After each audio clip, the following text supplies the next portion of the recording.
Go sit down, Dan.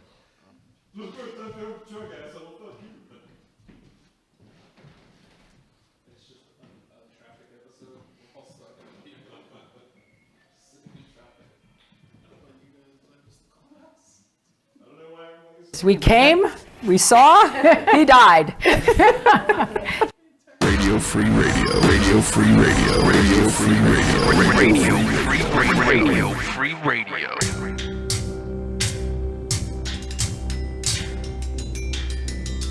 What is reality? Reality is what we believe to be true about the nature of our surroundings. But how do we come to decide that true nature? Do we conceive it completely on our own? Or do other devices gently sway our thoughts onto a pre-decided path? This is the hard question we must all ask ourselves as free humans on this planet. New Skull Soul Reality.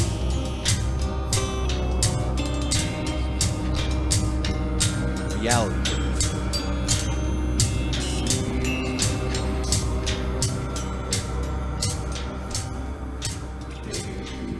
Hello. Hey, what's up, guys? Hello out there, Radio Land. Y'all are killing me already. Good Lord, it's Wednesday night. Welcome to another edition of Reality Brief. We're in a new studio for the first time, and of course, technical difficulties follow us everywhere we go. So we got a, pretty slam-packed episode for you tonight. Too bad you can't see any of it, but we can damn sure talk about it. So, you guys are familiar with the alien implants, correct? Yeah, I mean, everybody's heard it, the stories, the movies, the books, you name it. But did you know there's several different types of implants here now, allegedly? Mm-hmm. We're going to be covering a lot of that stuff for you tonight.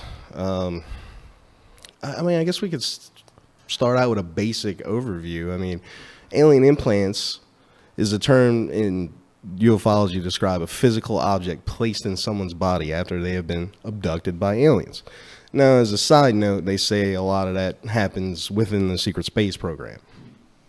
MK Ultra type stuff.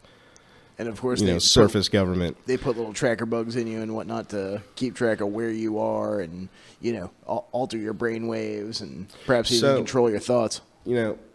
Claimed capabilities of the implants range from telepresence to mind control to, excuse me, biotelemetry.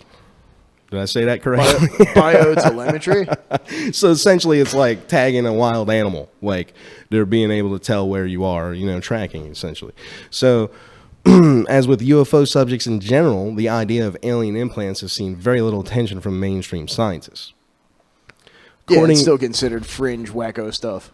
According to Peter Rogerson, though, writing in a magazine, the concept of alien implants can be traced to a March 1957 Long John Nebel radio show interview with ufologist John Robinson, where Robinson recounted a neighbor's claim of being kidnapped by aliens in 1938 and kept subdued by small earphones placed behind his ears.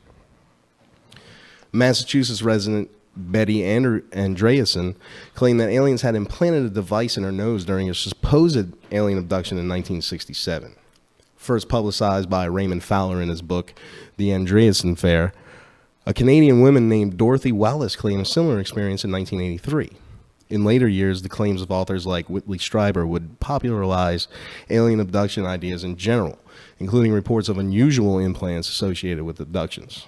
Johnny Mack wrote in his book, Abduction, Human Encounters with Aliens, that he examined a 1/2 to 3/4 inch thin, wiry object given to him by a 24-year-old woman client who claimed it came out of her nose following an alien abduction.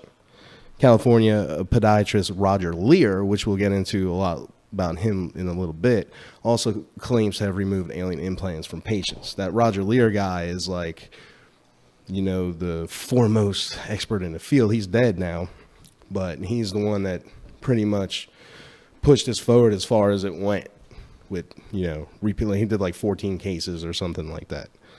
Where they dug various objects out of people and subjected them to various tests and detected EM fields emanating from the little bits of matter and so on and so forth. But according to skeptical investigator Joe Nickel, Supposed alien implants appear to be ordinary materials, such as a shard of glass, a jagged piece of metal, a carbon fiber, a penny, a Jolly Rancher.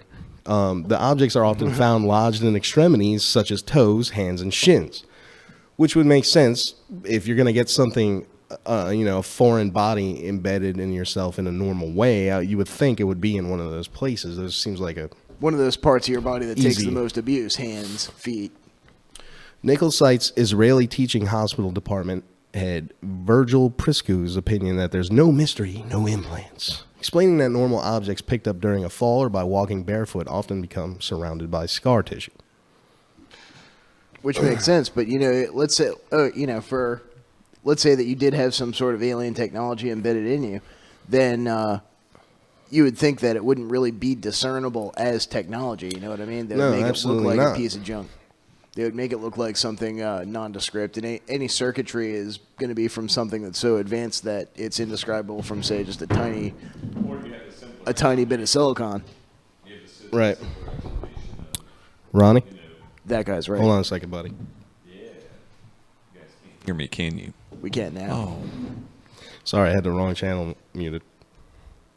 Welcome to Radio Free Radio, home of the technical difficulty. You know, at this point, all you can do is laugh at it. Yeah, or you can give us some money. Head you can on go down on to to the Patreon donate. page and give us all the money so we can produce shitty shows for you guys. Great. Ow. All right, so where were we here? So no, I'm going off I'm going to keep it simple, man. I kind of think that a lot of these things are just pieces of metal or glass. I'm that get stuck. sure the vast majority of them, man. But I'm definitely open to the possibility of this because I mean, we do this shit to animals. And think about it, if you're an alien, in the case of an alien implant, you know what I mean, and you're studying us like we would study animals in the wild, you tag a motherfucker, right? Yeah, Right. but now you're trying to sell to me that there's a predator greater than human beings out there, and that's a tough Besides pill the to state? swallow right there. Really.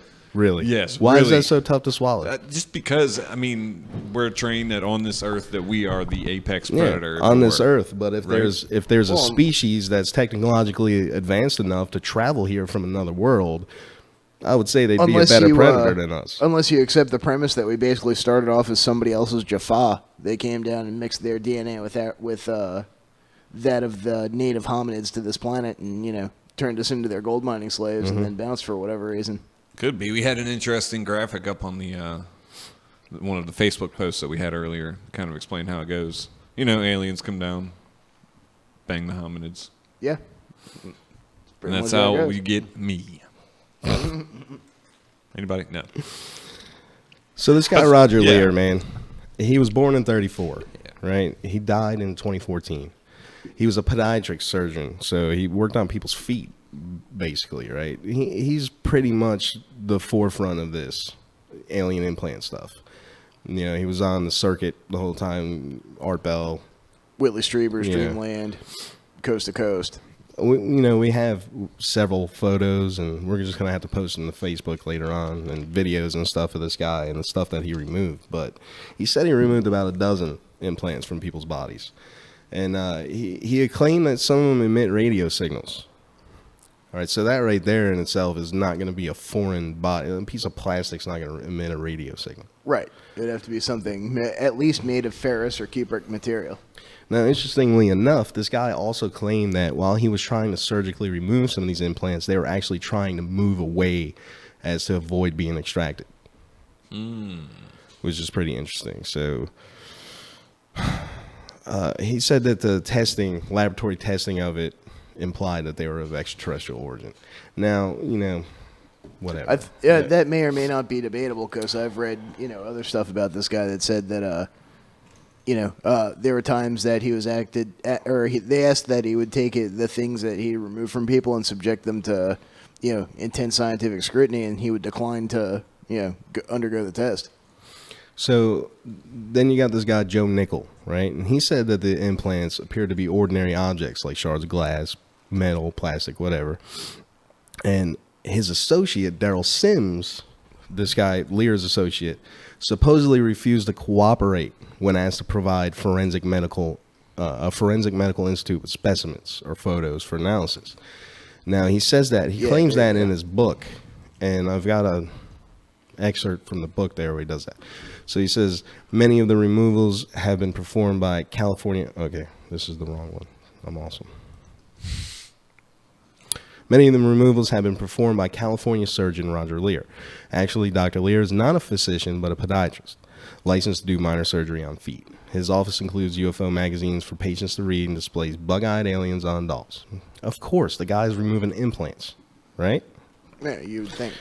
So Lear was accompanied by an unidentified general surgeon who did not want to be associated with UFO abduction claims. The latter performed all the above ankle surgeries. A critic of implant claims, Dr. Virgil Prisu, a department head in an Israeli teaching hospital, observes that a foreign object can enter the body unnoticed, as during a fall or while running barefoot on sand or glass, even as a splinter from a larger impacting object. All right, so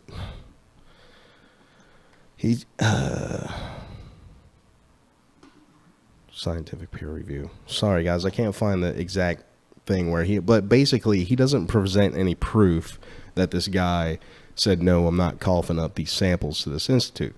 And according to Lear and them, they all were scientifically evaluated and one of them I think was at Harvard.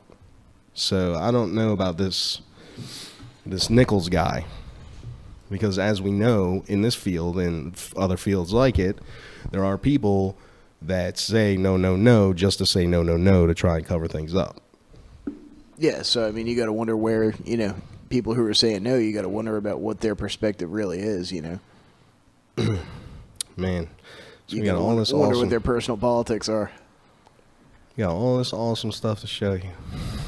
I know we found this one report that's got unusual services found in these things, and I know there aren't a whole lot of straight lines found in nature, but I know there are some crystals that do naturally have a cubical sort of crystalline structure. But some of these nanotubes and nanofibers and some of these other things that they would have pulled out of these so-called implants, it looks like it could be some kind of tech. Yeah, and a lot of the stuff looks like just random bits of metal. So I mean, it could be crystalline matter. It could be. I was talking to some people too about this recently, and they were saying it could be disguised as that too. As not to raise any suspicion. Mm-hmm. Well, one of the things we've got is we've got an analysis of an object taken from this patient, John Smith. Mm-hmm. It's by a report. The author is Stephen Colburn, and it was written on the 25th of January in 2009. Background information, personal history of subject. Mr. John Smith is in his 40s, married with 3 children. The subject has a strong technical background, is currently a researcher in the material science field. So it kind of makes sense that he might get some strange things lodged in his skin. Yeah, quite possibly. He doesn't really go into about what he was doing as a material scientist, but this is it looks like this is one of Dr. Lear's patients, and it says the subject had a lifelong history of UFO sightings, missing time experiences. One night of February 28th, 2008, Mr. Smith was alone in his house. At about 10:30 p.m., he sighted 2 unusually large raccoons in the avocado tree in his backyard, and he fed the animals and observed them for some time, went to bed, and slept till about 8 the next morning. Upon awakening, he had a burning pain in the tip of his left hip, or his left second toe, and a soreness on the right side of his head. Inspection revealed 2 apparent puncture wounds on the underside of the left second toe and a scratch on the right side. One of the puncture wounds in the toe was found to fluoresce green under UV illumination. Over the next 4 days, the pain in the toe increased, felt like a strong electric shock. Whenever any weight was placed on the affected toe, the pain was at a maximum 4 days after the incident and decreased slowly thereafter. Mr. Smith then saw Dr. Roger Lear, who obtained x-rays of Mr. Smith's left foot. A small, around 3 millimeter foreign object showed up on the x-rays under the end of the distal phalanx bone of the left second toe. The object resembled a bent piece of wire on the x-ray. Dr. Lear commented that the object had approximately the same x-ray density as human bone. A subsequent CAT scan of the left foot confirmed the presence of a foreign object in the same toe. Gaussimeter and radiofrequency analyzer RF tests were done on the object on August 21st, 2008 by Dr. Lear at his Thousand Oaks office while it was still in Mr. Smith's body. The test indicated that the object was emitting radio waves in the gigahertz, megahertz, and extremely low-frequency bands. The object also generated a magnetic field of less than 10 mGauss. Milligauss, Milligauss. you know what that is, right? Nah. If you guys out there listening, and Dan, that's, a magnetic measurement. It's measuring EMF. Strength of a magnetic field. Okay, that makes sense. The object in Mr. Smith's toe was removed surgically on September 6, 2008 by Dr. Roger Lear and Dr. John Matriciano. The object was apparently brittle and broken to 12 pieces during removal. No inflammation, no immunological response. Pieces of the object turned black, then red upon refrigerated storage in blood serum. Damn. Taken from Mr. Smith. Within 12 hours of removal, the pieces of the object lined up in the original order as if trying to self-reassemble. One of the pieces in the object was given to the author of this report for analysis. Mr. Smith stated that after the object was removed, there was a definite but subtle change in his mood and thought process, but he felt more like his old self. Man, that's pretty wild, man. If you just taking that on the surface for what that is, it's pretty damn crazy, man. That is strange. And it says they took the sample, inspected it with the naked eye, under light microscopes, and they put this thing like under a microscope that goes up to 100,000x magnification. It was exposed to a strong magnetic field generated by a neodymium iron boron magnet to determine if it was magnetic. Raman laser scattering spectroscopy was done on the sample, and 532 nanometer laser excitation wavelength. The sample was then sent out to an independent laboratory for a more sensitive trace element analysis using coupled plasma mass spectroscopy. And now we're going to get to the appearance. What does it look like there? Well, it's a small chunk of solid material, so at first glance, it kind of looks like a tick. Yeah. It looks just like a small, irregularly shaped piece of mineral material. We're going to go ahead and post this out onto one of you guys is going to have to handle that for me. Post this out onto the Facebook page for you guys to look at since we can't show it to you through the stream tonight. If you're watching this back on the archive, why don't you go ahead and read off that webpage name, Dan? Let's see. The webpage name is openminds.tv. And let's see. It's openminds.tv/WP-content uploads John Smith implant analysis.pdf. So I guess if you just go to that site and look up John Smith implant analysis, it'll come up.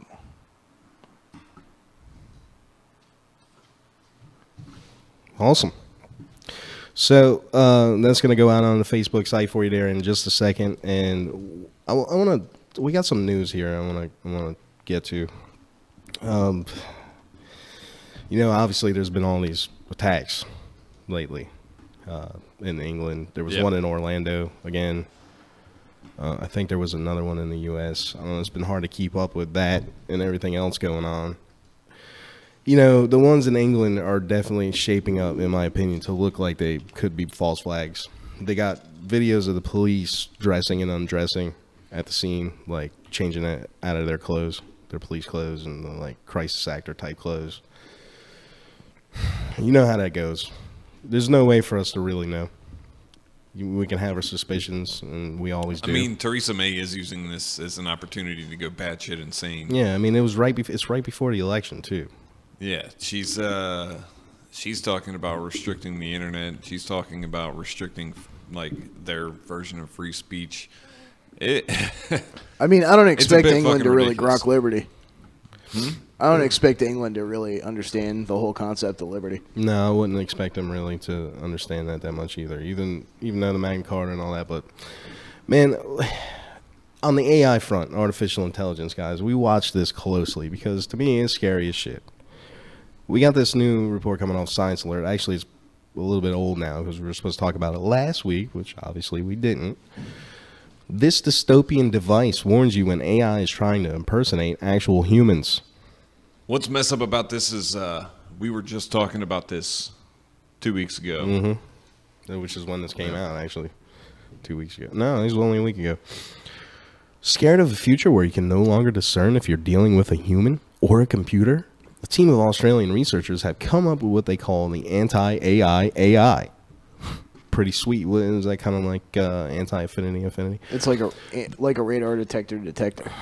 The wearable prototype device is designed to identify synthetic speech and alert the user that the voice they're listening to doesn't belong to flesh and blood. I mean, at this point, from what I can tell, it's pretty easy to identify yourself, but, I mean, we are jumping great bridges quickly. I mean, right now it's easy to discern AI, but, dude. So, developed as proof of concept in just 5 days, the prototype maker's use of a neural network powered by Google's TensorFlow machine learning software. As artificial intelligence and robotic technology rapidly evolve, we're facing an uncertain future where machines can seemingly do all sorts of things better than people can, from mastering games to working our jobs and even making new, more powerful forms of AI. Womp womp. Hey, Yeah, maybe we can find one that can produce a show. I mean, we just said, we definitely need some AI production up in this month. So, like a week or two ago, too, they were talking about they were using AI to create AI. Yeah, and now apparently Google's mastermind AI does a better job of creating AI than people. Yeah, they're totally making better artificial intelligence than we can. You guys, Skynet, and I tell you what, man, in 5 years' time, this device that we're reading about right now is going to become mandatory, dude.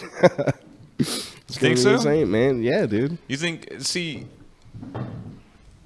I agree with you on the technology level, but I think the implementation into society is not going to happen because government works way too slow for that. Well, I mean, if this comes out, it's not going to be government. It's going to be free enterprise that releases it. Yeah, I'm kind of hoping that. Yeah, but there's an ethical debate there. Since when did large, giant, soulless corporations have any worry at all about ethics? I mean, I'm just saying that's why we have certain government agencies that don't let us do certain things. Oh, you mean the same government agencies that get bought up? Yeah, that's I think the cool large, thing soulless corporations. I mean, I get that those things happen, but at the same time, in this country, for example, we have basic conversations and yelling matches and arguments about abortion. For example. Now you take that to the next ethical level of we can't even get over the ethical ramifications of that. What do you think we're going to take to soulless robots being able to walk around in society? You're jumping to abortion, which is regulated by the government, right? This is not. It may get to a point, but it's not right now, bro. In 5 years' time, it ain't going to be. I'm excited to see how AIs will help people circumvent the state. So whilst the gravest concerns envision a future dystopia where unregulated, super powerful AIs threaten humanity's very existence, the truth is we're already entering a new, unsettling era which the machines can deceive humans by impersonating the ways we speak and look. I wouldn't say that they're convincing. I wouldn't mistake one of them robots for a person. It's pretty obvious they're a robot.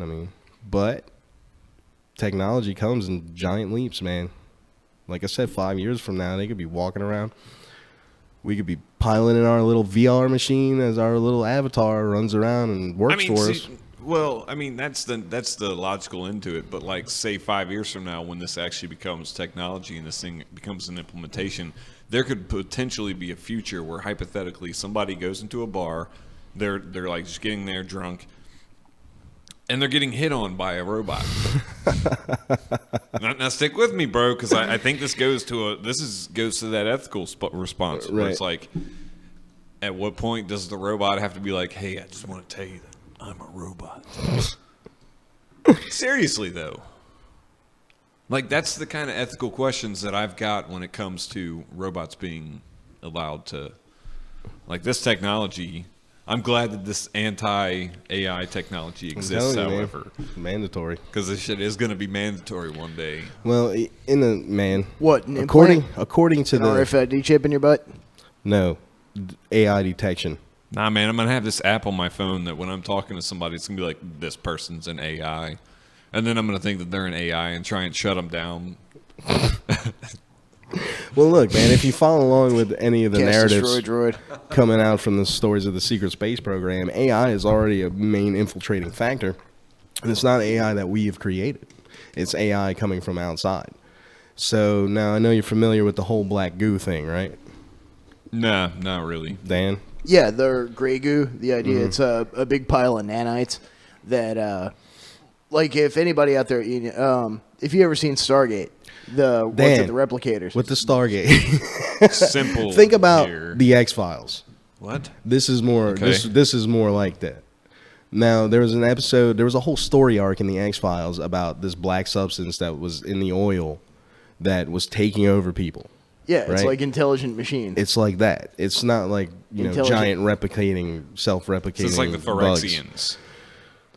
in a way. Well, no, think like the human replicators. Like it could shapeshift into any person, and in its natural state, it's just a big shiny pile of slime. But it's a giant colony of nanites that can move and change form and basically do whatever the hell it wants.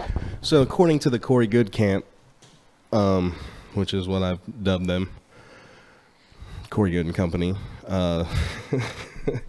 there's intensive screening within the programs for AI because they're so worried about it. Now they go so far as to say that the Draco are infested with this stuff. And they were calling them AI prophets. So essentially, the Draco force that we know and love Is controlled by AI above them. Would they be parasitic though? With the AI? Yeah. Like, are they living off? Is it like a parasitic relationship or is it a symbiotic relationship? I would imagine it was probably parasitic. Yeah. They where beat would- Mass it Effect just and chose kinda- the synthesis ending. It just kind of takes over you. You know what I mean? Like, They started off as organic life, and then somehow the nanites became part of their physiology. well, who knows? From it could be anything. Phantom Spy's favorite theory in the world is that the first alien contact we're gonna have is by giant Borg machines that are gonna destroy everyone. Well, I was just thinking, what if that thing on Donald? Wow. What if the tribble on Donald Trump's head is actually made of nanites? Whoa. I mean, What he if, could have man? a What if? nanite-driven toupee. Just saying, bro. Could So be. the article goes on, as this technology gets even more sophisticated, it's becoming easier to imagine a world where it soon might be difficult or even impossible to tell when a person you're talking to on the phone or watching on TV isn't real. Which with CG, you could do that now. And that's another too. thing that makes me wonder about this whole implant thing too, because any sufficiently advanced civilization to track you with, with a tracking bug or device of some sort or some sort of alien implant, like, wouldn't they be able to just distribute that through your blood as nanites? So it wouldn't be just one thing that somebody could dig out of you? I would think so. It seems like the whole implant thing would be much easier to do that way than a chunk of metal, in your toe. Yeah, or a distributed network of small crystals linked by nanofibers in your blood. But who knows, man? It may be capability. Because listen, they say that a lot of the gray beings are actually artificial entities, synthetic, like flesh and blood robots, Right. essentially created for a specific task. So They're synths. now, if you could time travel, but you couldn't time travel organic material, you would want a ship that can come back in time and create, a biological robot, essentially. So maybe it's like a limit of what they can do, because these things could be coming from anywhere, right? I mean, it just considering, because look, there's a lot with implants, but just considering the alien implant scenario, you got to consider the whole gamut of aliens. I mean, That's true too. from Greys, Nordics, reptilians, maybe there is a ton of, and maybe the ones that they found and surgically removed is like some archaic type of, like most of them they use smart dust or something, but like this particular species uses that because that's what their capabilities are or something. Maybe they're not quite advanced to the nanobot level. Who knows, man? Could be plastic. The conclusion of that article that we were talking about earlier, do you want to hear that? Like basically the closing statement of the entire analysis of this implant that they found in that John Smith guy. Yeah, go ahead. They said the differently shaped inclusions of the non-metallic CNT containing material could be for the performance of different functions in the device, such as carrying electric current, bone-like structures, acting as an antenna for emitting or receiving radio signals, horn-like structures, or acting as resonators to generate radio waves, the salt-containing crystals.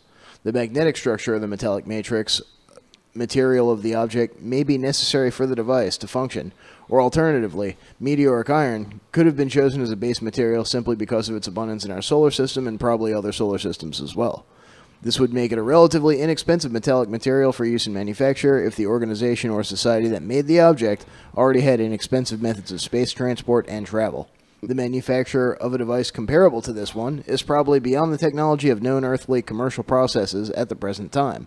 It is most likely, therefore, the device was manufactured by an alien civilization or DARPA. I'm going to have to disagree. It would have to be DARPA in my estimation, because something that low tech would have to be like a black project on the planet, but not super deep black like secret space program level with the high technology. I mean, it They was close. connected to his nervous system, though, man. Yeah. That's pretty deep technology right there. Well, the thing is, Well, check it out. They close with this. The function of the device cannot be determined with certainty from the available data, and the device may have had multiple functions and missions. Because the device was connected to Mr. Smith's nervous system, it is likely, however, that 2 of its functions had to do with monitoring of the physiological state of Mr. Smith's body and mood or mind control. Yep. I mean, it's not far-fetched because we've already basically have that technology interfacing with the nervous system. So now the main thing with these are the ones that were surgically removed. The majority of them, not all of them, were wrapped in a dense nerve cluster and woven in, right? So the body wouldn't reject it as a foreign material. That's the main point with this, is the body's not rejecting these things as foreign objects like it normally would, and they're being covered in, the person's own nerve cells. Mm-hmm. And now people argue that it's scar tissue or whatever, but I don't know. Well, as if that first report from Mr. John Smith wasn't enough nut shit. we've got Hold on a second, man. So this anti-AI thing, right? The prototype is looking like an implant almost behind the ear. And it's saying a team that's trained, all right, when the wearable prototype operates, it captures audio spoken in the device's presence and sends it to this neural network in the cloud. If the AI detects an actual human voice, code green, all is fine.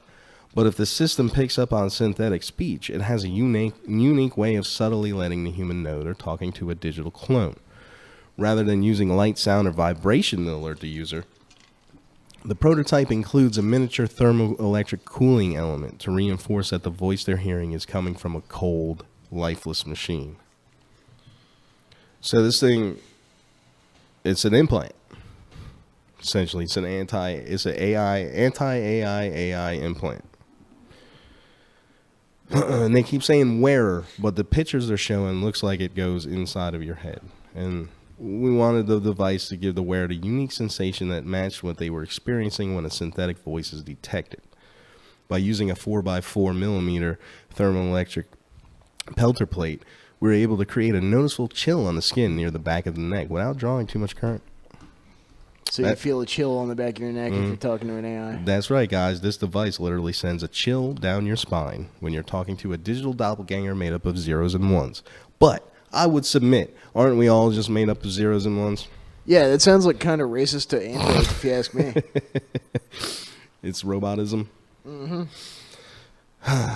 So what happens when the AIs create an anti-AI AI interface? Well, yeah, it sounds like you could probably just defeat this thing with a really good personality matrix subroutine. Yeah, I would imagine that if it's approaching the level of the stuff that's talked about in the secret space program, this is not going to work. Just remember, guys, after all, in a post-truth world dominated by fake news misinformation, where world leaders can be so easily manipulated to say things they never actually said, nothing's for certain. And a society that can be distracted by a simple typo article and turn right it there. into a meme. So, Dan, tell us about that other alien implant case you've got there. Well, there are 5 more of these, and I scrounged this. It's dated Tuesday, 18th of January, 2000, but it's off of an old mail archive, mailarchive.com, and it opens with MC discussion issue. Are these reports of mind control implants and removals an example of my lab military abductions, delusion or fraud, something off-planet, or other? And I guess these were Maura Lear's patients. Implant removal subjects discuss after effects. Let's see.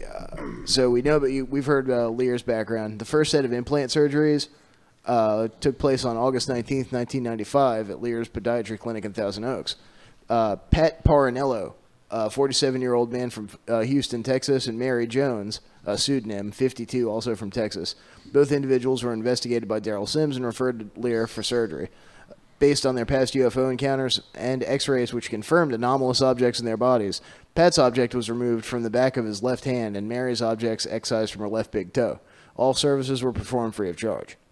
A second set of implant surgeries took place on May 18, 1996. Two women from this second group came forward for this follow-up study. Dorothy O'Hara, a 61-year-old woman from Palm Springs, California, and Alice Levy from Newbury Park, California. Each had similar objects removed from their left lower leg.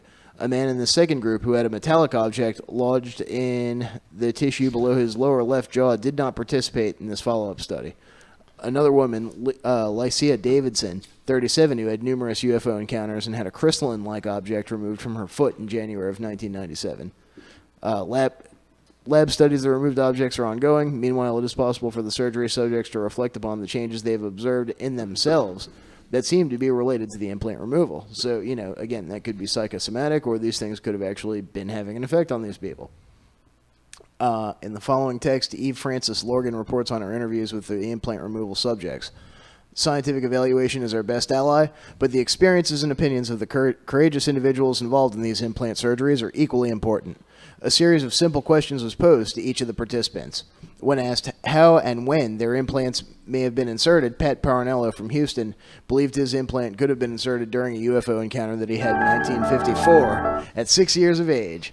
Mary Jones recalled two UFO encounters when her metallic objects could have been implanted in 1969. The first frightening UFO encounter, Mary commented, I was on a camping trip with my family while pregnant with my third child. Oddly enough, 1 month after Mary's child was born, she had another alien encounter while at home during the night. Dorothy O'Hara from Palm Springs and Lycia Davidson from Sierra Madre, California both replied, I have no idea when the object was inserted. Alice Levy commented that when she first noticed the lump on her leg following a UFO encounter involving other witnesses in San Diego in '93, I actually noticed the lump, Alice clarified, when I discovered the scoop mark also on my left leg after the UFO encounter. If the alien abductors are responsible for implanting objects in the bodies of their abductees, then are the aliens cognizant of the fact that the implants may have been removed? The next question was posed.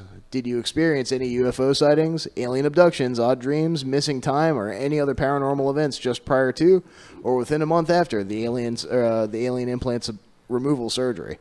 Pat Parnello revealed, yes, an unusual set of events took place with another witness involving an orange glowing UFO one evening about a week before the surgery.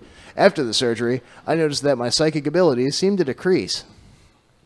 I hate when that happens. Dorothy replied, after a week before the surgery, I had a dreamlike abduction experience involving many other people in a large locker room type facility waiting in line for what seemed to be a shot in the backs of our necks. Also, right before an appointment to meet one of Daryl Sims' associates for an interview regarding the implant surgery, I and another woman had a strange experience. It was like getting stuck in a time warp.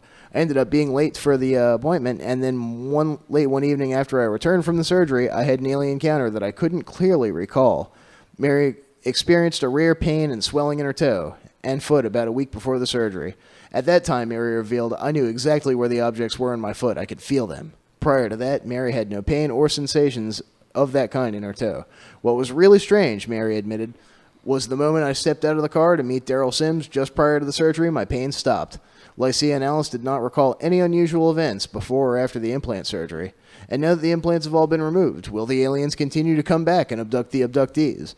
All individuals except Mary Jones were able to answer with a resounding yes. Alice elaborated on an abduction she had 2 months after the implant surgery. I retired to bed early due to a headache. My husband awoke at 1 a.m. because the whole bedroom lit up like daylight. He looked at my clock, reached over to touch me, and found that I was gone. Paradoxically, my husband quickly went back to sleep. The next day, I felt very ill. I don't recall anything during the night, but I noticed the next day that my dog had nervously clawed several areas in the house, as if he were trying to escape something frightening. Whoa. As to changes in health, mood, dreams, or psychic phenomenon after the surgery, all 5 agreed to some type of change. Mary Jones simply stated that she felt a sense of peace after her objects were removed. Dorothy commented, I felt a tremendous sense of relief after the surgery. Lycia remarked, yes, I had a dramatic and immediate mood lift after the object was removed from my foot. I also stopped having the pain and the weird watery sensation surrounding my foot. The most striking changes were noted by Dorothy. I had a severe diuretic effect and lost much water weight a week following the surgery. Then my health progressively worsened, and I developed angina and edema. Angina and edema. Yeah, what he said. This heart problem was a reoccurring complication from a previous illness I had in my late 20s. I also experienced extreme fatigue and could not concentrate. The illness lasted about a month, after which my energy and my health returned with more vigor. My creativity and mental clarity improved remarkably. I am a writer. I had a startling improvement in my memory where I was able to recall a previous alien abduction experience from 1991. In other words, it was the first time I was able to pierce through a screen memory from an abduction, although it took me 3 days to process the memory. It was difficult mentally and emotionally. In hindsight, after the implant surgery and recovery from illness, I felt detoxified. Pat, on the other hand, noticed a more subjective change and simply stated, "Yeah, a part of me which remains hidden has undergone quite a few changes of paradigms." That's kind of vague. Alice and Dorothy shared a common symptom several months after their surgeries. Alice remarked, "About 8 months afterwards, I had shooting pains in my left leg and noticed the implant scar had turned bright red and hurt and lasted for about a week. Also, around that same time period, I had a strong precognitive vision that later came true in exact detail." Dorothy added, "Yes, I also noticed a strange reaction to my leg and implant scar about 6 months after the surgery. I felt shooting pains in my left leg, especially at the implant site. The incision scar turned bright red for about a month." So could these changes in each of the individuals interviewed alter their views of the UFO phenomenon after the fact? Pat admitted that he was basically in denial about UFOs previous to the surgery, and yet Pat stated, "It seems like the more one becomes aware of the fact, the more I realize that I don't know anything, but I do know that something is accelerating." Dorothy concurred with Pat that she formerly believed in the UFO phenomenon, thought that it was all nonsense. Afterwards, Dorothy realized, "I've been able to work through many issues in my life now that I am no longer in denial. I have a more practical and spiritual approach to life, and am more concerned with helping others in a practical sense and not promoting some new age or metaphysical philosophy." So she found Jesus. I guess, definitely, I would imagine an experience like this would definitely make you, look at what you consider important in your life and maybe challenge some of it.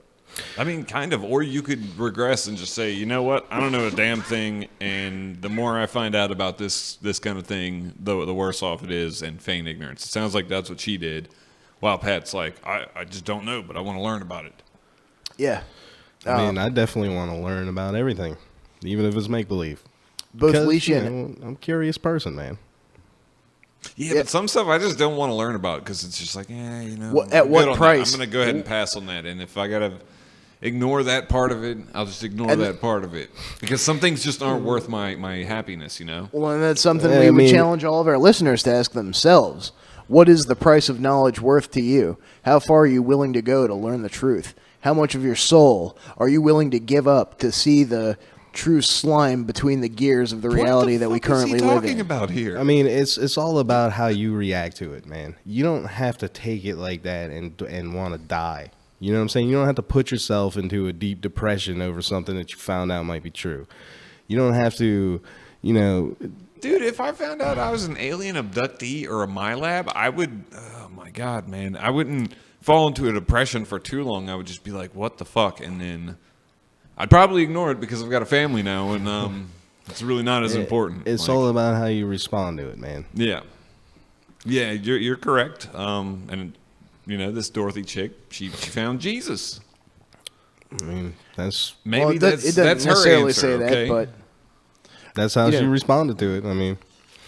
Well, Pat, the It works for her, it abductee works from for her. Texas, he says, truth is subjective. I know there are a few researchers who are holding to the narrow line of finding out what is going on.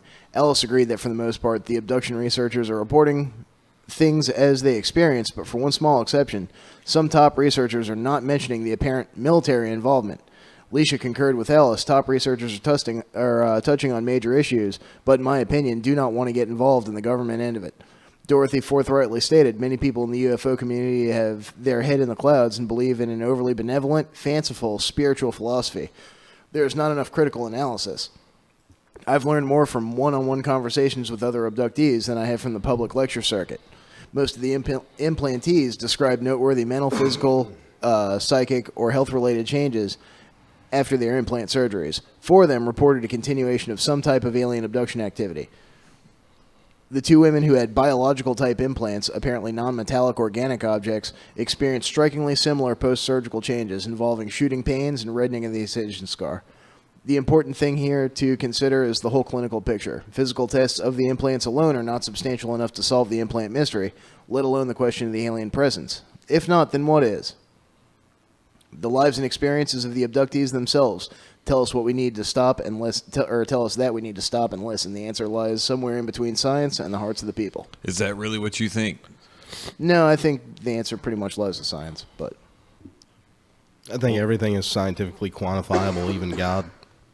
yeah, I don't think that, I mean, what was Crowley's definition of magic? It was causing a change in reality through means not currently understood by Western science. Mm-hmm. But at one point, metallurgy, alchemy,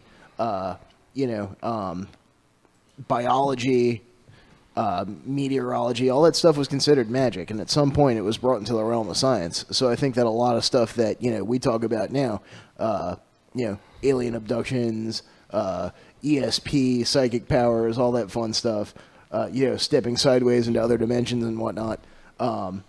One day all that's going to fall under the banner of science. Mm-hmm. It already does. It's just we don't know, as a society, don't know that. Yeah, we don't know the extent of even what human beings can do. Not us. No, I'm sure that maybe they've got a close approximation somewhere in the deep black world. But I don't think there's anything that's ultimately unknowable. No.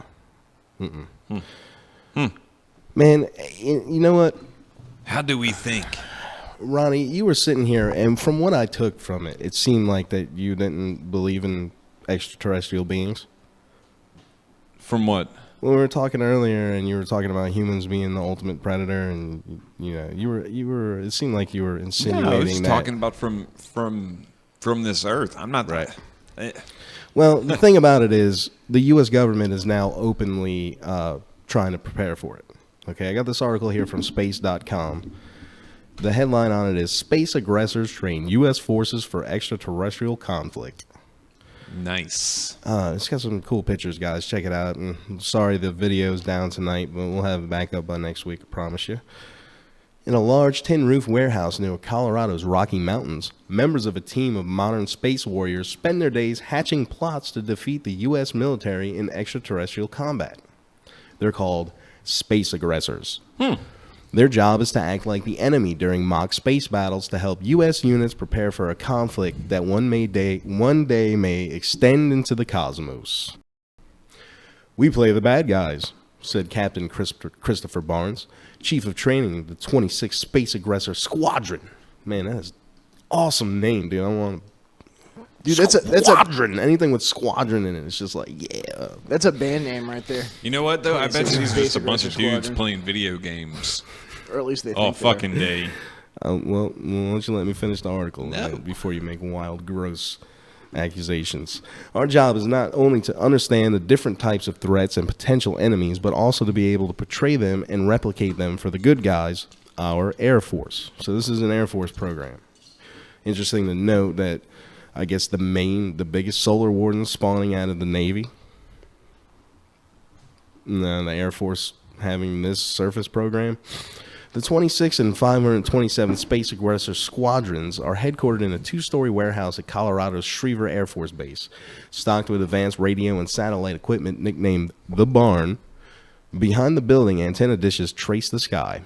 While attacks by the space aggressors are simulated, senior U.S. military and intelligence officials warn the threat in space is very real. Before we even address that, Blue Beam, guys. They could have these people here, with 100% absolute good intentions, carrying on with their advanced drill that gets turned into a fake alien invasion. I mean, think about 9/11, all the drills going on, right? Yeah. Yeah, and the 7/7 bombings in London, too. Mm-hmm. Yeah. Now, I don't know if you guys out there listening to this are familiar with this, but the 7/7 London bombings, they were running a drill down to the bus. Same location, same bus, same scenario, only it went live.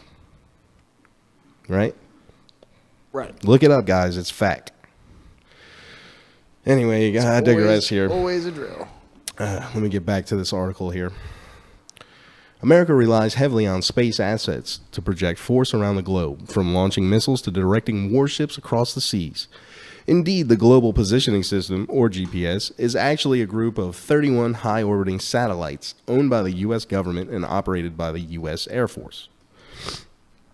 Some worry that disrupting America's vast network of satellites and ground-based systems could send U.S. forces back to an antiquated era of targeting, communications, and navigation systems, deeply undercutting battlefield superiority. This spring, rhetoric from U.S. military officials about the need to bolster American defensive position and even offensive capabilities in space has ratcheted up amid concerns that Russia and China are rapidly developing anti-satellite missiles. Ronnie, do you want to weigh in on that? No, I just thought that this was like I saw they the were face, protecting against aliens and not other countries. Well, I mean, now I'm a little bit upset by that. Oh, you thought they meant like illegal aliens? No, I meant like space aliens. But dude, you don't think that they would have a contingency plan for that? For what? An alien invasion? Fuck no. I would like to think they do. I mean, yeah, they probably think they do, and then they're just going to come down with a super advanced tech Right. that, Well, like, what I'm saying is I never they're even telling you dreamed that was they're what telling it you was. about these scenarios with China and Russia and satellites, but they're not telling you that they also are cooking up the alien invasion threats. You know what I mean? Obviously, I'm Nah. speculating here. I have no proof of this, but knowing the way these things work, You speculating. I'm specs. Just call me X-ray specs, dog. Calling these specs. All right, what else you got, specs? So, look, we do have to shoot to the break here because we have to do the break early now Oh, since yeah, this let's new do that, format. man. But what I want to say is when we get back, guys, if you want to call in and tell us about your alien abduction story, please, by all means, that number is 757-525-3276. We got somebody in the chat who's talking about he's freaking out because he's had a weird pain in his foot for a week. Cough, cough. Oh, you should go get that checked out, man. Don't do that. Do it. You'll be depressed when they remove it. I'll check it out. And yes, we did post all those links on Facebook. They're up now. Go to our page, Reality Brief. What do we got on after the Facebook. break, Donald? All right, so coming up after the break, we're going to break a little bit from the whole alien implant thing, and we're going to examine how implants are used, 3D verifiable on the surface of the planet, meaning human-on-human implants, right? They're going crazy with it, man. It's the latest fad almost, right? Also, we've got etheric implants. Is it possible to get an implant in a higher dimension? We'll find out. I'm intrigued. All right, guys. We'll be... Also, we might have to throw in, what was the name of that Air Force base up in Greenland, Don? Thule, Why would it? Yeah, the Thule base. the Thule base. Why would All the that U.S. lore government have a after the base break. named after a Nazi-secret Yeah, society? I mean, I can do a break eventually here, guys, if you shut up.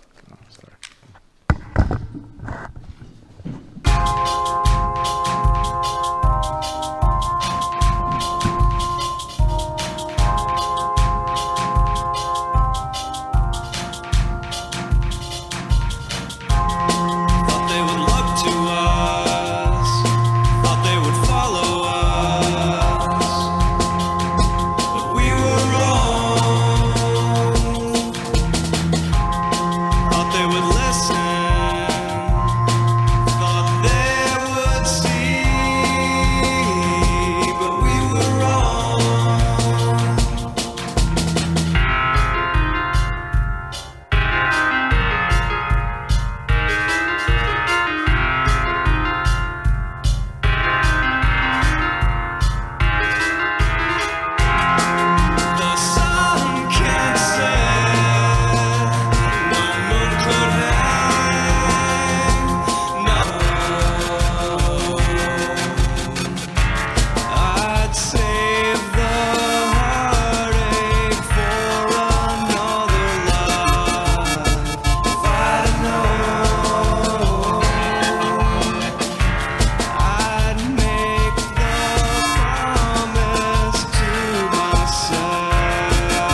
of Saturn, virgin mother of virtue. Villainous animals will seek out and hurt you, distort you and twist you, and misrepresent you. Your elegant innocence has transformed you into a definite target of manipulations, angry ravagings that blunder your purity, spoil your seed, shadow you under scrutiny, or hide you entirely from consensus reality. Veritas, one and only.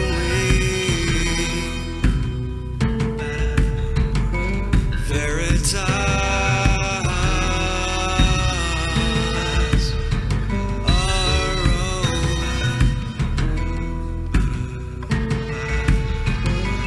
Veritas.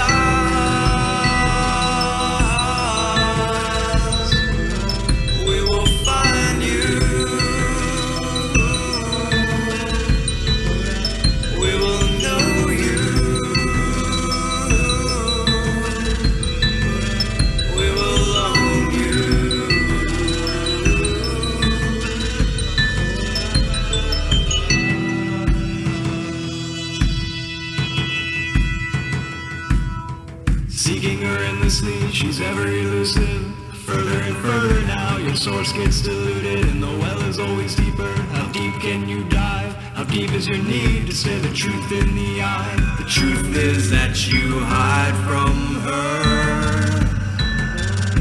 You are vulnerable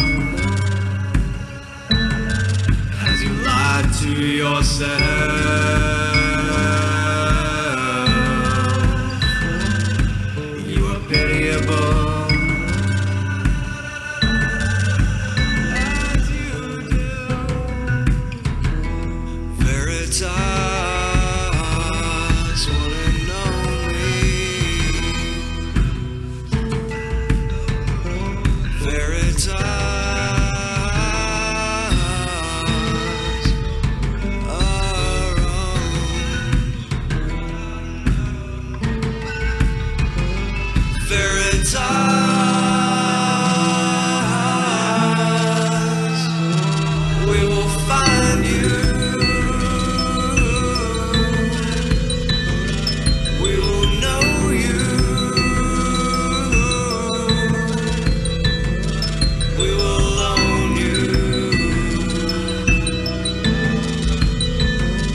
Hey guys, back here on another hour of Reality Brief.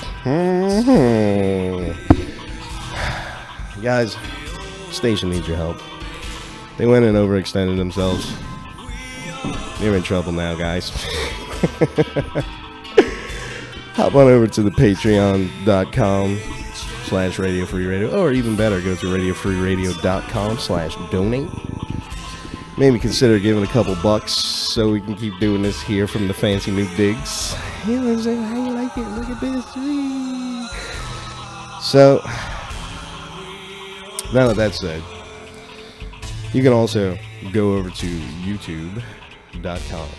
Search for Reality Brief. Go ahead and give that a like and a subscribe or whatever you do on YouTube. Same thing with Facebook. You got one of them too. You got a nice Facebook group for you guys to check out. Post all kinds of hot content for you to peruse and ponder upon. Who's this guy singing?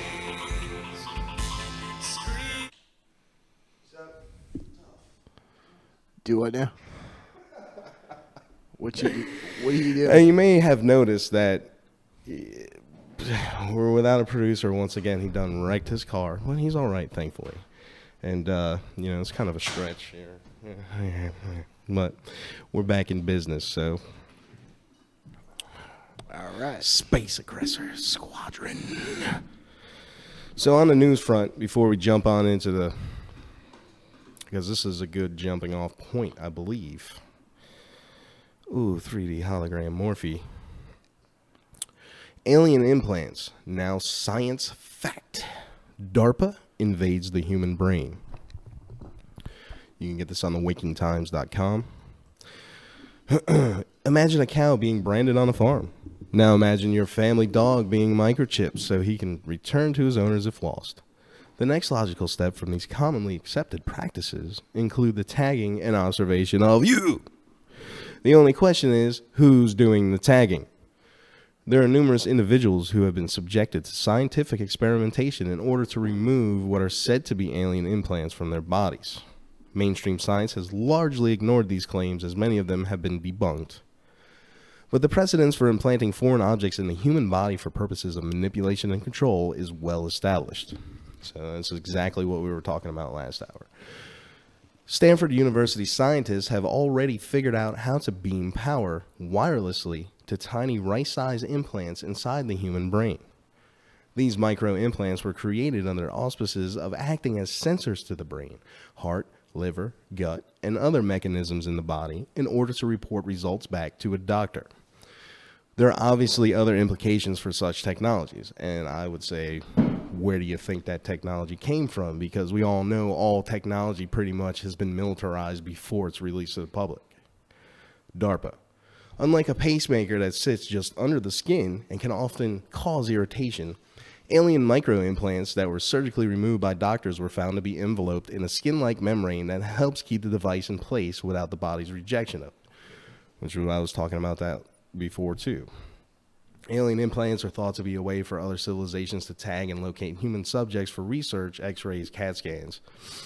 Photographs have documented odd-looking devices from the size of a pea to much larger technologies which have several moving components. Could you imagine having an implant that was like, how does that work? What would be the point of that? Again, I can't really figure out, what would be the point of going with a solid implant, something that big, as opposed to, just distributing something in your bloodstream.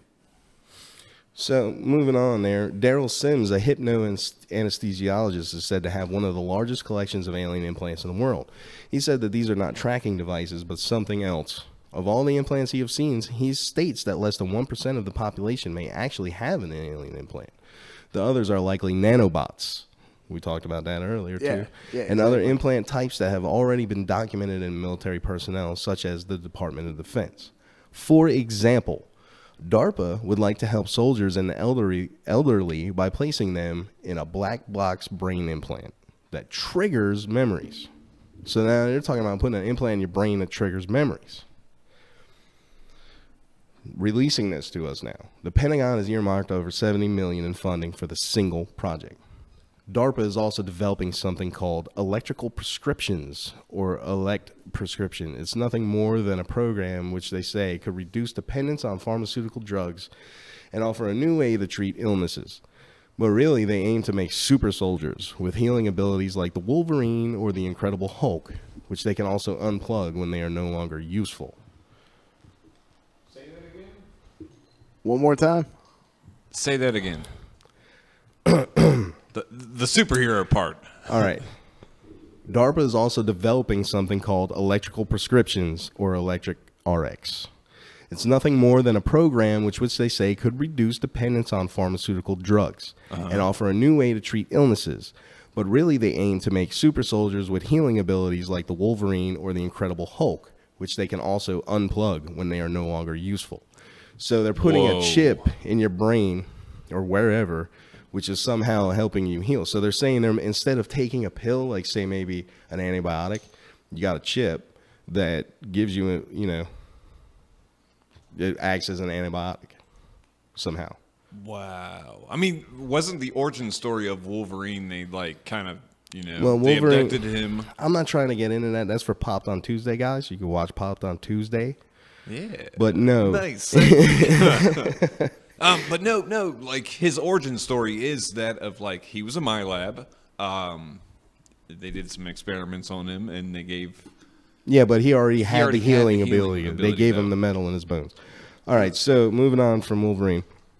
DARPA's technology is based on a biological process known as neuromodulation, in which the peripheral nervous system, the nerves that connect every other part of the body to the brain and spinal cord, monitors the status of internal organs and regulate the body's responses to infection and disease. Exactly what I was saying, a little chip that's an antibiotic, essentially. The Department of Defense equipment appears to be reverse engineered technology reminiscent of many alien implants that have been documented. You know, that's maybe it's something they've been sitting on for a while. When alien implants were removed, most people experienced changes in their health, mood, dreams, psychic phenomena. Maybe they were in on it. They experienced pain from having the implant removed, or maybe it was just tests, field tests back then. Because most of this was in the 90s, so and earlier. What did we say? When did it start? 60s. Yeah. That 38 thing. I don't know about that. I wouldn't really consider that an implant. They said they put some thing on their ear. Well, the first reported, the first report I saw was dated 54. Right. So there's very little documentation pointing to the true nature of an alien implant. It is certain that DARPA's version is anything but benign. No doubt. It's DARPA, man. Yeah, Come it's on, DARPA. guys. It's possible that the alien implants are intended for multiple purposes, some of them nefarious and others potentially beneficial. But the military-industrial complex uses all its resources for creating better soldiers and more compliant sheeple. I hate that word. This article literally used the word sheeple. I'm not reading this article no more. Sorry, guys. It will be interesting to see the field of alien implants explored more completely in years to come, and whether or not any within the DoD come forward to explain where their own implant technologies originate from. Sorry, you said you weren't going to read it, so I went ahead and finished it. No, for that's you. cool, man. Yeah, man. I don't like it that the military-industrial complex has first access to this kind of stuff. I mean, that's just the way it is, man. DARPA, dude. Yeah. That DARPA was created expressly to prevent being surprised.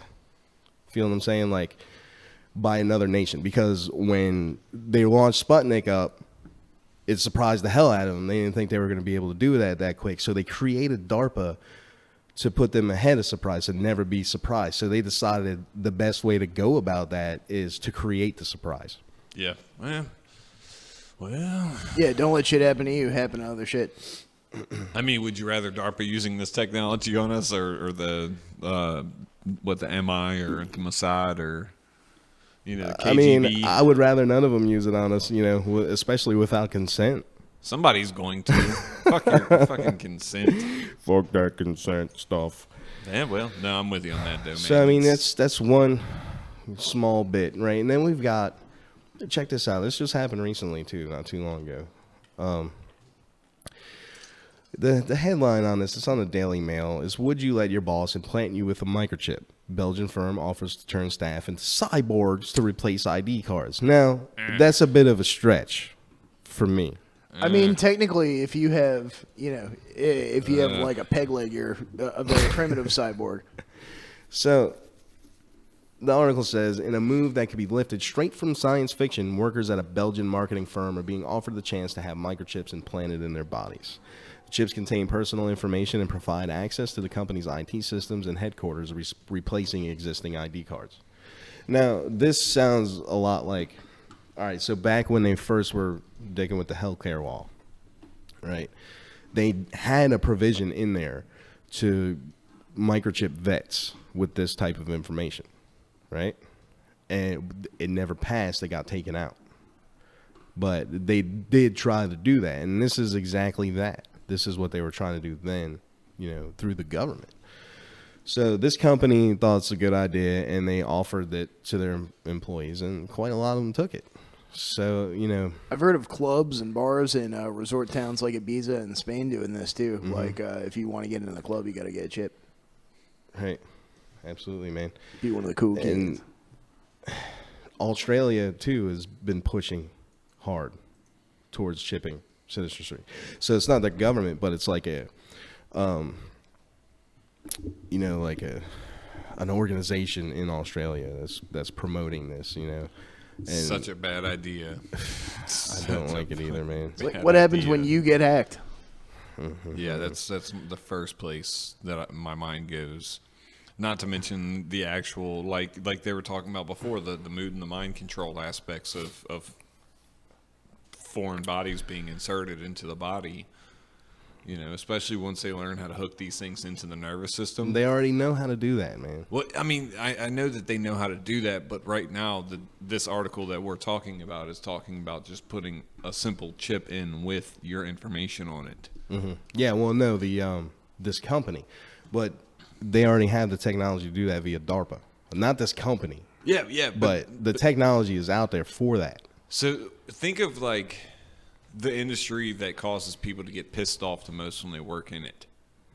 Can you think of one offhand? Like, to me, it would be restaurant work. Yeah, like, or any type of service industry. Yeah, like in any service industry now. What about, like, say for example, the Hilton or the Radisson becomes the first like restaurant chain to have exclusively.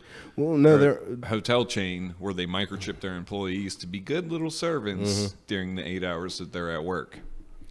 Yeah. Bro, that's the kind of ethical conversations I want to have about this kind of shit. At this point, this firm in Belgium is offering it as an alternative to identification badges. So they're not forcing it on their employees, not in this particular circumstance, but it's only right around the corner. Like you say, that's how it is, man. The road to hell is paved with good intentions. You know what I mean? It's a slippery slope. Whatever stupid fucking phrase you want to use, it's what it is.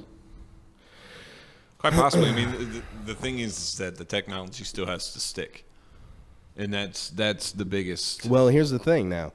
So this organization in Australia, right, under the headline "Australians Embracing Superhuman Microchip Technology," what? Australia's premier media outlet news.com.au, News Corp Australia, right? It may sound like sci-fi, but hundreds of Australians are turning themselves into superhumans who can unlock doors, turn on lights, and log into computers with a wave of the hand. These misleading headlines. So this is it, man. This is how they'll do it. It's all about convenience, bro. Like, your money's going to be, like, they're going to make it to where, oh, look, check it out. I can unlock my house if I go like this. Unlock my house. You know what I mean? People are going to buy in and they're going to eat that shit up, dude. No, that's how you have to hook people is on that convenience factor. And like implantable cell phones, man. That's going to be the thing, dude. Or give me death. That's a whole Robin Williams skit. Once they either let out or perfect the retina display shit, forget it, dude. Yeah. That'll be one of the first. Although you got to admit, it would be pretty cool to have cybernetic eyes that could like see in different wavelengths, like X-rays. See, Dan's already sold RFID or radio waves. Like, we don't even have to do anything. Like, if to you could get look Dan at hooked. if you could what's your price? If I could look at an object and like be able to tell its chemical phone. composition and temperature and all that other stuff, like a built-in tricorder right in your eyes, Yeah, man, that would be but pretty like- rad. Dude. Like, what about a hand that it's like every single kind of tool that you need in your shop? And you could just be like, oh, I need a jackhammer for this. Boop, bam, A done. hand, you mean like a cybernetic hand attached to me? Yeah, man. I would feel more comfortable with something that wasn't attached to me, like robot timing belt. You know what I mean? Like, That would be sweet. I'm cool. Look, I'm not against technology. I just don't necessarily want it stuck in me all over the place, man. Yeah. Well, at least these companies aren't making this shit mandatory. Not yet, but like we said, stupid phrases. This means something. Nah, man, we're gonna keep fighting that shit off. Well, it'll come down. I think a big part of it, in the future, you'll see people who work in certain industries, and it'll be like, you can't get this job unless you have this implant or this upgrade. Man, that sounds familiar. What are you talking about? All right, so this one person that the article is about, right? They're having 2 implants inserted, right? It's a lady. She can get into work in her car without carrying a card or keys. Says her ultimate goal is to completely do away without a wallet and cards. So, I mean, then you've got This is her. This is what she's saying. This is quotes from her. You could set up your life so you never have to worry about any password or pins. It's the same technology as a pay pass. So I'm hoping you'll be able to pay for things with it too. With Opal, you get a unique identification number that could be programmed into the chip. Any door with a swipe card, it can open your computer, photocopier, loyalty cards for shops, just another thing for your wallet. It's great. Every time I buy 5 subs, I get the 6th one free. I mean, it's a sad thing, but people feel this way about that kind of stuff, man. And a lot of people get down on the Christians, but they at least got that one thing. They're damn sure scared as hell of that chip. Yeah, rightfully so. Hey, dude, whatever works, right? At what point earlier we heard Dan talking about his ultimate point, and that's where the question I'm bringing it around to you. For this lady, hers is, I just don't want to have a wallet. I don't want to have keys. I don't want to have anything on me when I walk around. What is your point of like, yeah, I'll get the chip? Do you have Who, one? me? Yeah. It would have to be pretty hard to live without it, man. Yeah, that's kind of the way that I have to think about this. I mean, look at it like this. I don't even have a cell phone, bro. It's 2017, and I've never owned a cell phone. I can attest to that. This dude is one of the hardest people I know to get a hold of. So it would have to be pretty damn hard to live without this chip. You know what I mean? Yeah. For me, anyway. Make it to where like you couldn't drive your car unless your chip is. Or no, just like I Bluetoothed couldn't. into your There was car. no way possible for me to get food or grow food. You know what I mean? Without having this chip, and even then, Well, give it a few more years and you won't be man, able to grow food I guess anymore. in that situation, I'd get chipped, and I would make my family not get chipped, and I'd go get all the food for them. You know what I mean? Something like that. Like that's my bottom line, dude. It's gonna have to make me die without it. Yeah. You heard it here first, folks. That's. I mean, hey. Donald's a sellout. Oh boy. So, I see something in here about human traffickers using Man, it's speculation. I just thought it was. ID chips. That's actually a terrible ethical. It is, man. I conversation, wanted to get into that, but there's a few other things that I wanted to touch on before that, because that is speculatory. But there's this new fad. They're calling them body hackers, and they're using chips and tattoos to do things. And this is another part of the fad to get everybody used to getting chips put in. Unfortunately, it's a video, so we're not gonna be able to really get in too hard for that, you guys. But that's up on WallStreetJournal.com. So just go there and search "body hackers implant RFID chips to customize themselves." And we'll post the video on our YouTube page. And there's also a video circulating from 2007 where they were predicting on CNBC. It was like Dan Rather or something, man. I can't remember exactly who it was. It's probably not him. Dan and I know a body hacker. Who? He tried it one time and it failed miserably. Who's this? Cannot imagine that this is Brandon. You know exactly what I'm talking about. All right, guys. I'm gonna just tell you listeners out there right gonna pretend now, I didn't hear that. this body hack thing that you look into, don't do it. Don't fucking do it. It's fucking stupid. Well, we do have another saying. instance. I don't even have any tattoos. I have 2 terrible tattoos, and don't do that either. Okay. We do have another instance of microchips at the workplace. What? And Sweden, worst Vikings ever.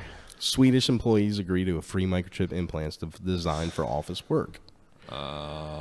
So a Swedish firm in Stockholm has offered to inject its staff with microchips for free, and around 150 of the company's young workforce have so far taken up the offer. You could say they have Stockholm syndrome. The RFID chips are roughly the size of a grain of rice, planted using a syringe into the fleshy parts of your hand. See, again, I mean, were those purported alien implants actually just field tests of this technology back then by DARPA? Of Good the question. locating technology? Most of that stuff looked like it's probably higher tech than these RFID chips. The new stuff. But think about 1963 when people are saying they had an implant or whatever. Oh, yeah. You, All right, that makes sense. So, at the moment, the chip gives the workers access to doors, photocopiers, but the promise that it'll track to include ability to pay in the cafe. So, again, money on the chip. They're not making that one mandatory at all either. But, yeah, it's just amazing, like, that they offered it, and this many people are just like, yeah, sure, I'll do that. And it really, I guess it does make your job a little bit easier. You know, but how much time are you really knocking off to go ahead and put this implant in? yeah, no, man. But look, to the trafficker thing. All right, I found this. I can't verify. It's total clickbait probably, but it brings up a good point. Human traffickers implant their slaves with RFID chips. And this is on boingboing.net. Probably fake news all day long, but an anonymous ER doctor treated a woman who claimed she had a tracking chip embedded in her body. At first, he disbelieved her. Lots of people will suffer from delusions that they have implanted microchips. But then she showed him the suture. The woman had been enslaved by a pimp who had implanted an RFID chip of sort used to locate lost pets. So the guy, according to this, they took one, you know, they probably killed some poor animal and ripped its tracker out and stuck it in this lady. It's not clear to me what the enslaver hoped to gain by this. An RFID chip is useful identifying something you have possession of, but it won't let you track down things if you don't know where they are. There's no such thing as an implanted tracking radio, according to Boing Boing, which I don't believe at all. I mean, just look at the shit we were just reading at DARPA, man. There's no radio, man. Give me a break. There's no basic technology that shrunk down that you can put in your body. I feel like So anyway, this is more of an excuse me. Sorry, guys. I'm still kind of sick, but now think about this. Yeah, I'm not saying that this is a legitimate piece of news here. I'm just bringing this up because it's an interesting point. I don't think it would be too far. I mean, think about all the slave rings. You know what I mean? Like the child sex rings and all the human trafficking. If they're, you know, who knows what they're doing, man? Do you know what they're doing? But this brings up a good point. Maybe they could be doing something like this. And a lot of these people are claiming to be, you know, come out of that. Also claiming the alien abduction thing. Implants, the whole 9 yards. Either way, I mean, it's still it's a tough pill to swallow, and I'm not trying to make a joke there, but just fuck. But now he just did. This When he is- said, see, it wasn't a joke until he said that, man. Oh boy. All right, so we've got Really? one final, and it looks like this is probably all we'll have really time to get into. We got one final type of implant that we've came across in our research, which is called the etheric implant. Now, there's this guy, Eric Rains, and he's a light worker or whatever, and he claims to be able to remove these etheric implants and offers energy realignment. You give him some money, and he does his astral thing and takes them off you. But there's an FAQ on it on a site, and it's hard to find any kind of real I offer this solid same service. information. It's hard. I charge $20 less than this guy does. All right. Save that for the other show. All right, so all for the FAQ at his website, Unleashing Natural Humanity. What is a parasite? What is an implant? How are they different? Now he's talking about etheric implants, which would be an implant in the astral plane, right? It would be an implant in your etheric body. It's Your implanted etheric body right into your chakra would be vortex, like ether mana when you vortexes. leave your body. So, Yep. like, you got it. When that time when you smoked salvia and you were hanging out with the lizard guy, you were in your astral body. He could have put an astral implant on you. Oh my god, man! Oh, get the fuck out of here! This is no, dude. This. All right. On a serious note, we kid around here. What is a parasite? What is an implant? How are they different? A parasite is a living being which is aligned with the parasitic consciousness and therefore must co-opt the life force of source connected beings. You understand what that means? Source connected beings. Meaning, you know, the source. If you woke, If you woke. All right. for sustenance as well as creative force in order to survive and perpetuate its construct. There are many different species and types of parasitic beings with slight variations to their agenda. Some are only low-level feeders, up to those who have a complex agenda of interference and more hierarchical access to control. These beings can attach directly to our etheric and physical bodies and also use advanced technology in the form of etheric implants to assist in accomplishing various specific agendas that are all ultimately designed to increase and empower the parasitic system. So, to kind of, explain this in a different way, interdimensional entities, right? You understand? Yes. So these are entities existing in a different dimension. They exist at a higher vibrational frequency. That are attaching themselves to your astral body. The implants is a form of technology that's rarely, in comparison to, according to this guy, in comparison to parasites, that it's relatively, rare. An astral implant. Okay. These types of implants and their functions are many. Some are very common in most people. The pineal gland clamp, the temporal chatterbox, the amygdala or fight or flight plate. While some are very specifically designed for the individual, these custom implants tend to target our individual traumas, negative programming, and aspects in need of healing that we came in with from our other incarnations. As the lower fourth dimension adapts to our removal work, we will see adaptations in the implants as well. Some implants do have an artificial intelligent component. Some are cloaked. Some emit specific frequencies that trigger people or situations around us negatively. Some are information gathering, while others are simple and mechanical in nature. It can be affected by source energy. Then it's parasitic and can be removed, whether we know exactly what its purpose is or not. So, that's that part. The next one is, what is an implantation system? The all that is source, within the context of seeking to know itself, manifested as a group of highly skilled beings who sought to explore the limits of free will. In their investigations, they came into contact with prime anomaly, separating them completely from source. Once cut off from their natural systems of operation, they found themselves in desperate need of food or energetic sustenance. In order to procure this energy, they created a counterfeit system from that of the natural system of free will and do no harm that uses sentient beings connected directly to source like a battery that they can drain to sustain themselves. So we're talking psychic vampires here. Essentially, but, yes, in an etheric, interdimensional type of way. That system has grown like a cancer in consciousness through the corruption and perversion of the law of free will, using loads of trickery and offering a very difficult to locate way out of the deception, free will loophole. These beings have successfully perpetrated this dark network with the stolen life force energy and energy of worship from humanity. Any system or organization that has exclusiveness or gradations of importance, within which there are divisions into sides, is an example of a parasitically aligned system. So you could say the government is a parasitically aligned system. Oh, absolutely. Through deceit, it's not even parasitically aligned, it's just a parasitic system.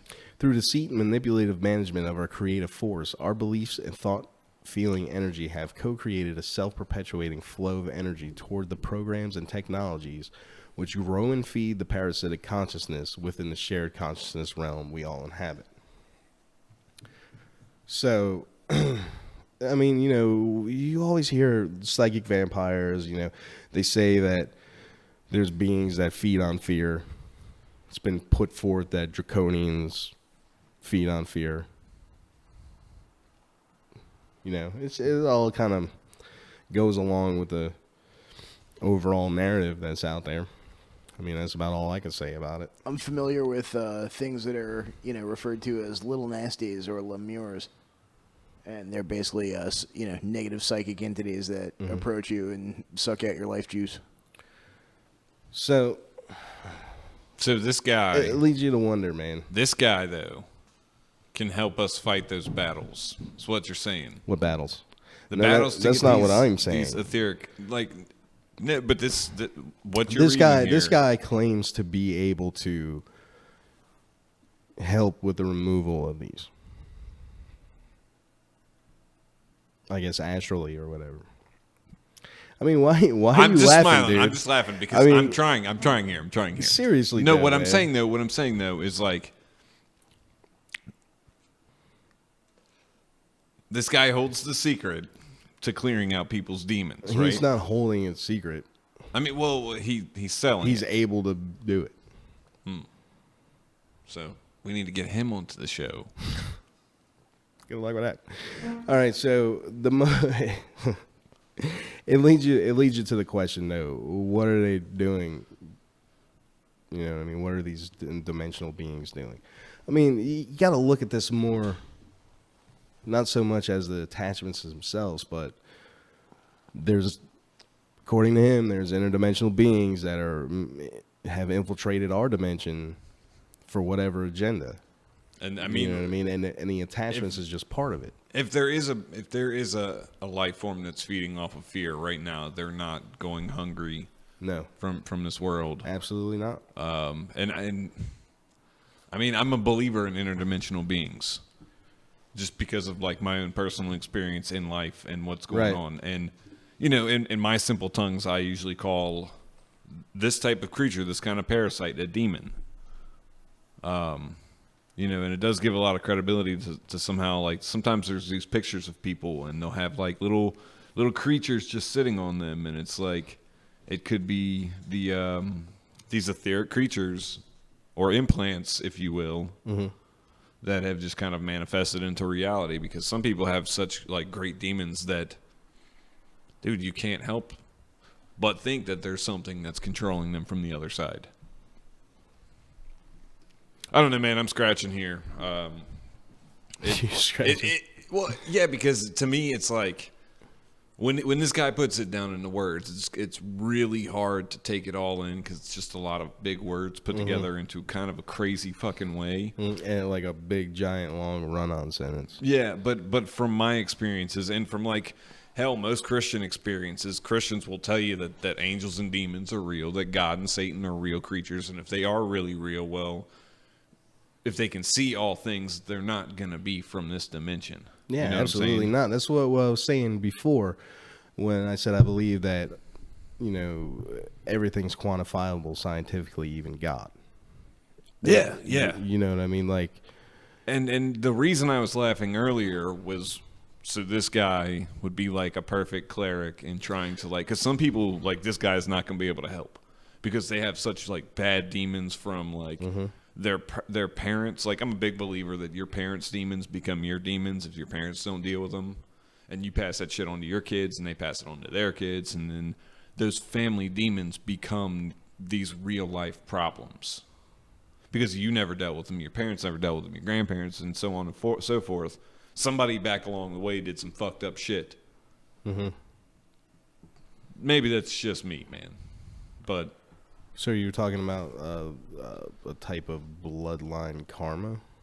yeah, but it manifests itself in the etheric realm. Okay, so like a star family type deal. I don't know what that means. Like whatever DNA you is closest to alien species. Like, say I might be an Andromedan hybrid. Then my star family would be Andromeda, and allegedly, people like that, some people can actually contact them because of what's in their DNA. It's like they're able to activate whatever telepathicalness or what, telepathicness. Well, I mean, you like my words, man? Telepathicalness. I didn't want to really go as deep as the DNA, but like the DNA, yeah, if you look at it like that, the DNA is the indicator for like all of the qualities of you, positive and negative. So like that's going to be your signature in the etheric realm and the physical realm, right? Maybe, man. I don't know, dude. I mean, this is all like crazy does speculations. Anybody know? You know? Does Dude. anybody really know? I don't think so. I think people have their own understanding of things. that works for them. But it's not necessarily the right understanding. Like when you talk about magic, right? Mm-hmm. Ceremony and ritual is essentially just to get your mind into your energy up or whatever, to be Focused able in to direction. manipulate whatever it is you're trying to manipulate on whatever level that is. So that's how come you could see one magician get a result from this ritual and a different magician that believes a totally different thing get the same result with a different ritual, because it's not about the ritual, it's about preparing your state of mind. Yeah, it's not about the road that you take to get there. It's about the end result. And the end result, like, I really have the belief that, to take it back to a thing, is like, and I know, and everyone knows instinctively what is right and what is wrong. Right? Yep. Looks like we got a caller coming in. Give me 1 second. Awesome.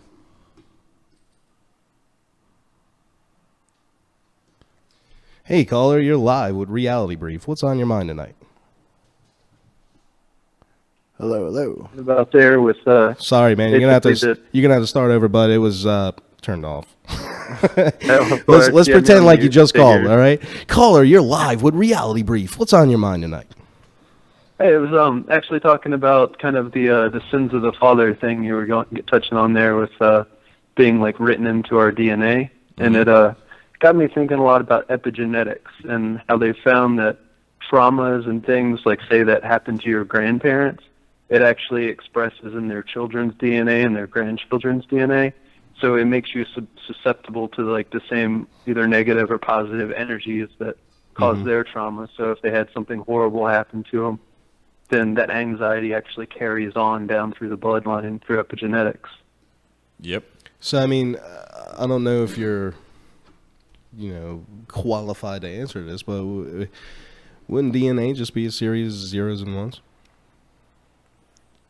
I think it's a little bit more complicated than that, because, I mean, that's just like binary computer language, and it's not really that black and white, because within any genetics, I mean, there can be a lot of different types of expressions. Right, but it's not at the base level, like an on and off thing. Yeah, well, I mean, to some degree, because you can carry certain mutations in genetics, and they can either be on or off, but, those don't always get passed on, and they're not always turned on or off.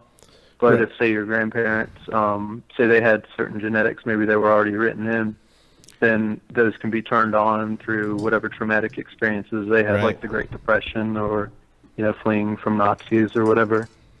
Then those, once they're turned on, they get passed on to the next generation, and then they're activated. So, I mean, it sounds like it would probably be pretty easy to turn it on and off if you had an understanding of genetics and being able to manipulate it. Yeah, I mean, that's, then when you get into, like, the gene therapy and stuff, that's a lot of the stuff that they're trying to figure out. Maybe turn, like, things that cause cancer, things that cause anxiety or whatever, turn off a lot of those bad genes. Yeah. But I mean, a lot of that, out completely. a lot of that banks on you knowing yourself and knowing which switches to flip on and on. Because, I mean, on and off. Assuming you did it to yourself. Did you guys hear that that CRISPR technology is doing all sorts of crazy shit to people's DNA? Who? That CRISPR gene editing technology. I read an article about it, basically having all sorts of unforeseen consequences that aren't exactly what they had in mind. Mutant babies or whatever? Yeah, like apparently it scrambles your DNA like a kitten with a ball of string. Yeah, I'd say that's interesting, but it's pretty fucked up. Yeah. That's rather interesting. You want Cronenberg world? This is how you get You Cronenberg got anything world. else for us, caller? I mean, that was a good point, man. No, I mean, they've got me thinking about that, and I mean, that makes a lot of sense. I mean, we are basically, a weird combined clone of our parents in a way. We get their DNA, and they get from their parents, and whatever we experience in life will get carried on in some way if we reproduce. Man, it's just something to consider. It's an excellent point, man. So what's your take on the whole etheric implant thing and parasites? You get down with some interdimensional beings?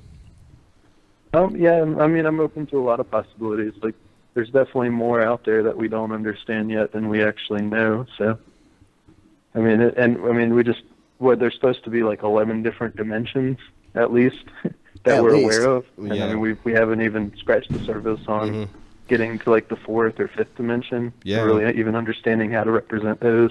It's pretty intense too, the 10 dimensions. I mean, we'll probably end up eventually getting around to doing a show on it, and it's pretty elaborate as well.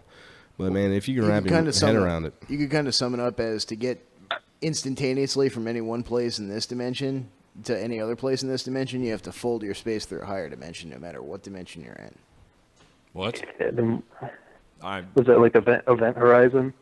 Yeah, or like you'd have to basically move through a higher dimension. Well, I was saying like that's basically what happened in Event Horizon. They were folded space, and then they went through like some kind of weird other dimensional hell. Yeah, pretty much. That's a pretty crazy movie, but yeah, gets into that. great, man. Did you have anything else for us tonight? No, that's it. All right, thanks for calling, man. Yep, have a good one. Oh man, that was a pretty flawless. That was a great point, man. Yeah. About that, I didn't Very salient. Yeah, because I had heard about that before too, from him actually. What? Which part? The epigenealogy thing. Well, man, it's like you get into, for example, Assassin's Creed. It's a fucking video game, but like in that they go through. Popped on Tuesday. I know, but in this they unveil this technology of like they traced out this guy's like entire DNA structure, and they basically like were able to take him in his previous day incarnation and put him into his 16th, put him into his great granddad through his DNA strands, because they were able to unlock the generational information that's all passed along on that. And this is where I was getting into the point earlier about, for this gene therapy thing to work with yourself, you have got to know yourself to the point to know which switches need to go on and off. Right, and I guess Like I think wonder- about it as like a breaker box. And if you just go through in your breaker box without knowing which room connects to what, you're just going to make shit go haywire. yeah, no doubt, man. I mean, But once you have it labeled, okay, this circuit's flipped. now the question, or a question, is a lot of people are speculating that DNA is like essentially light, right? Made up of light. So that would be the same thing as your astral body. Well, I thought DNA Correct. was made of amino acids. No, I mean like at the basic, like below that, like saying that light would be the universal, like the particle that is at the beginning, the smallest particle that everything is made of. It would be the impression in the astral of that. Right. I mean, it's still you, and it's still. So it would. The question would be, if that is the case, and you could manipulate light astrally, then you could theoretically rearrange your own DNA via your mind.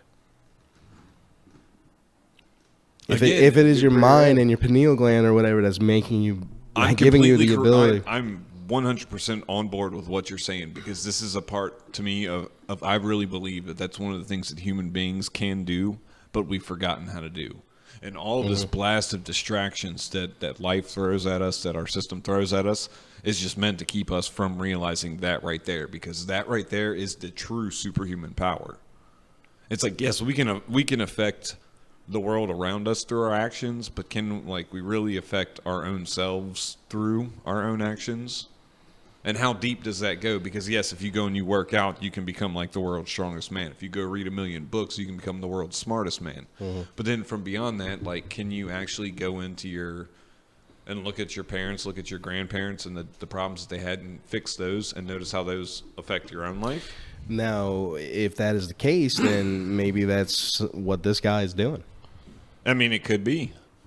I would actually like to have a conversation with him now that we've had this conversation, because I would like to see how deep down that rabbit hole he is. His since we're talking about him, I guess I need to give out his information. He does have a website and a Facebook group, and he's pretty popular. People seem to say he has helped them.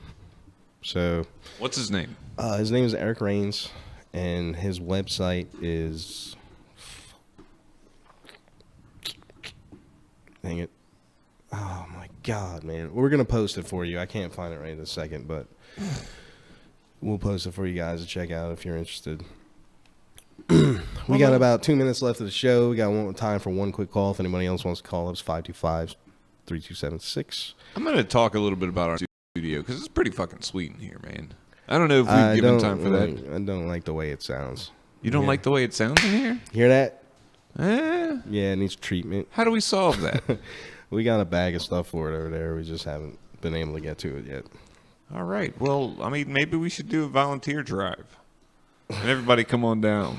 Help us fix this place up. Everybody. And when I say everybody, I mean even the aliens putting the implants in. You guys in the fifth dimension there, come on down and give us a hand in the third. We need your help. See, you can go on over to the donate page. Yeah, if you're a fifth dimensional being and you find yourself with some extra cash, you can go hop on over to radiofradio.com/donate and maybe think about coming off of some of that ethereal extra cash. These people are puppets of the man. No, sir, we are not the puppets of the man. We here at Reality Brief. Are we rebels? Are we puppets, guys? I think we're probably a little both, man. Yep. I mean, if you want to be honest with yourself, you're probably a little both. Me? Everyone. Probably. My strings are run by very, very little people. Half-man imps, if you will, that take half my pay.